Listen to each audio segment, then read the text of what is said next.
Eu queria colocar o professor Vila aqui com a gente, porque, professor Vila, são várias oportunidades para que o senhor fale um pouco a quem está acompanhando o Novo Dia da CNN Brasil sobre essa entrevista do ex-presidente Jair Bolsonaro. Então, temos ele negando a perspectiva de um golpe, tentando se desvincular do que aconteceu, dizendo que nem estava aqui e que querem culpá-lo, que não tinha tanque, que não tinha comandante, que não tinha bomba, que ele acha que o resultado das eleições não foi fraudulento, mas que foi tendencioso. E tem um outro ponto muito interessante aqui,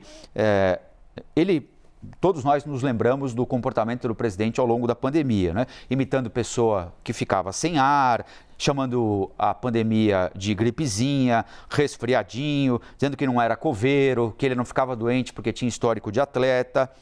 E aí, que não era coveiro, eu já falei, né? Eu não diria nada sobre esse assunto. Deixaria a questão para o Ministério da Saúde. Também falou em jacaré, né, professor? Que quem ia tomar a vacina podia virar jacaré, que homem ficava com a voz fina, que mulher ficava com a voz grossa, que foi apenas uma figura de linguagem. E ele foi martelado por isso. Então, professor, coloquei vários ingredientes aí no liquidificador para o senhor apertar o botão. Fique à vontade. Bom dia e bem-vindo mais uma vez. Bom dia, Colombo. Bom dia a todas e todos que nos acompanham. Bem, há uma incompatibilidade entre Jair Bolsonaro e a verdade histórica, né? Esse é o pequeno problema. Basta ver quem acompanhou a tragédia que o Brasil viveu com a Covid-19. O Brasil tem 3% da população mundial e teve 10% de óbitos. Bem, isso é irrespondível, né? 3% da população mundial e 10% dos óbitos da Covid-19. Então, algo de grave, gravíssimo ocorreu no Brasil. Eu só espero que a CPI da pandemia, com aquele relatório brilhante de 1.250 páginas, efetivamente a Procuradoria-Geral da República agora, nessa outra conjuntura histórica, dê andamento a todas aquelas informações recolhidas. E a PGR pode fazer isso porque parte do trabalho, durante 6 meses, foi muito bem feito pela CPI da pandemia. Portanto, em relação a essa questão, não corresponde à verdade as afirmações do ex-presidente. Com relação à justiça eleitoral, mais uma vez a estratégia daquilo que um cientista franco-italiano, Giuliano da Empoli, diz, engenheiro do caos. Ele diz uma coisa querendo dizer outra, para deixar sempre uma porta aberta para recuar quando necessário. Ele está falando que houve fraude, mas como ele não quer dizer literalmente fraude, ele insinua que a justiça eleitoral favoreceu o candidato vencedor. Então, segunda mentira, porque não há qualquer comprovação de fraude à urna eletrônica desde a sua adoção em 1996. Portanto, há uma incompatibilidade entre Bolsonaro e verdade. Quando ele fala sobre o golpe de Estado, e foi um golpe de Estado, terroristas, vândalos, criminosos, há uma sequência, há uma crônica do golpe de Estado.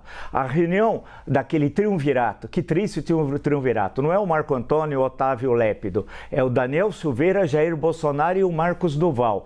Aquela reunião foi no dia 9 e ela existiu e claramente apontava para uma tentativa de golpe de Estado. Prisão de um ministro do Supremo Tribunal Federal e que preside no momento o TSE, Alexandre de Moraes, anulação da eleição e a perpetuação de Jair Bolsonaro no poder. Se isso não é golpe, eu não sei o que é. Dia 24 de dezembro, véspera do Natal, alguns que se dizem tão cristãos iam explodir um caminhão-tanque de querosene no Aeroporto Internacional de Brasília. Tentaram explodir e não conseguiram.